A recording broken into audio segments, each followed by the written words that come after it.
There's a fear most people carry, but rarely name. Not the fear of failure, not even the fear of loneliness, but the fear of being forgotten. It's that quiet ache that shows up when your name isn't mentioned, when your message is left unread, when you wonder if anyone would notice if you just... It's not that you want fame or spotlight. You just want to matter to someone, somewhere. Disappeared for a while. You scroll through people's lives and see movement, noise, laughter, and yet somehow you feel like a shadow in the background, like you're fading from the story. Sometimes the fear shows up after a breakup, when the person who once knew every part of you suddenly lives like you never existed. Ow. Sometimes it comes after you leave a job or graduate or move away, and slowly, the people who once texted you daily stop remembering your name. You're present, but unnoticed, surrounded by people yet somehow erased from the narrative. What if all of this, the effort, the love, the trying, ends quietly and no one remembers? It's the feeling of slowly becoming invisible while still being alive. They seek reassurance even when nothing's gone wrong, because deep down, they fear that love is temporary. But the truth is, to be remembered is to feel real. If no one calls, we feel we no longer exist in their world. If no one misses us, we wonder if we were ever really there. We become adults who panic when a friend forgets to reply, who overthink when someone seems distant, who spiral when our presence goes unnoticed. And now, that echo follows us into adulthood, whispering, if they forget you, maybe you don't matter. And when we fear being forgotten, we are really fearing that our existence doesn't matter. To be remembered then becomes more than just validation. It becomes survival. When a caregiver turns away, goes silent, or withholds attention, the child doesn't just feel disappointed, they feel invisible. It wasn't about likes. It was about proof that she was still seen, and stayed on the phone until 2 a.m. when someone needed to talk. She stopped sharing, stopped asking, stopped trying. The fear of being forgotten had become a self-fulfilling prophecy. Slowly, Maya noticed that when she stopped reaching out first, the silence stayed. She just wanted someone to say, I'm glad you exist. Not for what she did, but simply for who she was. We have hundreds of contacts, thousands of followers, constant notifications, and still, silence can feel louder than a crowded room. Now, being remembered means being liked, reposted, commented on, noticed. And when none of that happens, we feel like we've vanished. And that fear begins to whisper dangerous questions. What if no one ever really knew me? What if I didn't leave any trace? We're all so busy surviving that we forget to look up, to check in, to remember each other in stillness. Like most deep emotional patterns, it begins in childhood, when we first learned what it meant to be seen, or worse, ignored. We don't talk about this fear because it makes us sound fragile, needy, dramatic. And when we don't keep up, we disappear from feeds, and maybe from minds. Not applause, but remembrance. Not fame, but being held in someone's quiet regard. We don't just want to be seen while we're here. We want to be remembered when we're not. The voice someone hears in a quiet moment when they miss us. It's not about ego. It's about connection. Speeding through, we forget the faces, the stories, the quiet presences that once mattered. And we want to believe that something about us stays behind.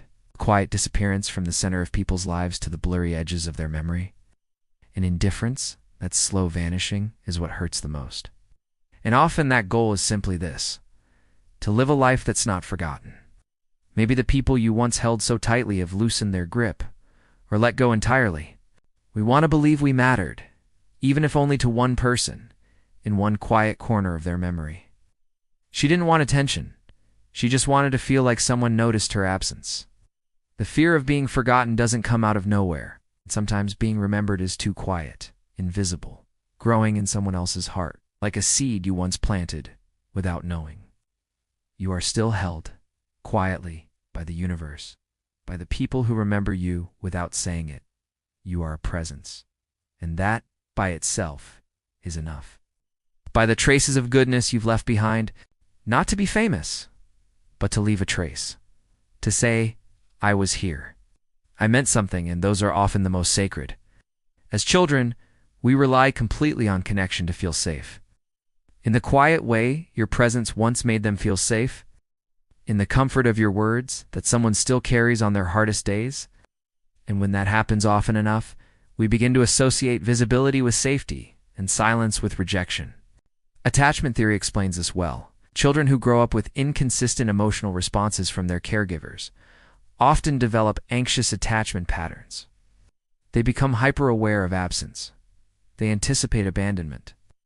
This emotional wiring doesn't disappear when we grow up. It just changes form. Not through being mentioned, but through being felt. We start measuring our value by how often people check in. It's not vanity. It's not weakness. It's the echo of a child who once needed to be held and wasn't. But that belief, as real as it feels, is not the truth of who you are. It's a memory, not a mirror. Her name is Maya. She used to be the kind of person everyone called, the planner, the listener. The one who remembered birthdays, but over the years the calls slowed down. People got busy. Lives changed. It wasn't dramatic. No big falling out, no betrayal, just a slow fading. She started wondering if she had ever really mattered, or if she was only useful when she was needed. There were days when she would post something online, a thought, a photo, a piece of herself, and feel a dull ache when no one responded. As author David Whyte writes, the opposite of love is not hate, it's indifference. Maya began shrinking her presence, not because she didn't care, but because she wasn't sure anyone else did. But deep inside, she didn't want fame or noise.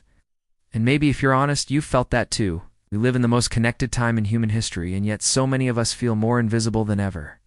Social media was supposed to keep us close, but it has quietly rewired how we define visibility. We start to equate our presence with performance. We wonder if we should post more, speak louder, smile harder, just to remind the world that we exist. But the algorithm doesn't care about our humanity. It rewards novelty, not sincerity. The pace of modern life doesn't help either. Everyone is rushing, multitasking, moving from one thing to the next. Philosopher Byung-Chul Han wrote, "The hyperactive subject no longer inhabits a world, it speeds through it." Even grief moves faster now. People post condolences and move on in minutes. Loss gets a caption, then it scrolls away. In this culture of instant everything, what we crave is something lasting. Not a viral moment, but a human memory. And yet, the world moves too fast to hold anyone for long. At the core of every human being is a longing to matter, not in grand gestures, but in quiet remembrance. Psychologists call this the need for significance, the desire to feel that our existence left some kind of mark. Not necessarily history book big, but close to home real. We want to be the story someone tells fondly, a photo someone keeps. Philosopher Viktor Frankl once wrote, "What man actually needs is not a tensionless state, but rather the striving and struggling for a worthwhile goal." Some of this is tied to mortality. They know consciously or not that time moves forward with or without us. That's why people write books, take photos, build things, plant trees, tell stories. Even in small moments, this desire shows up. A smile remembered, a lesson passed on, a sentence that changed someone's perspective.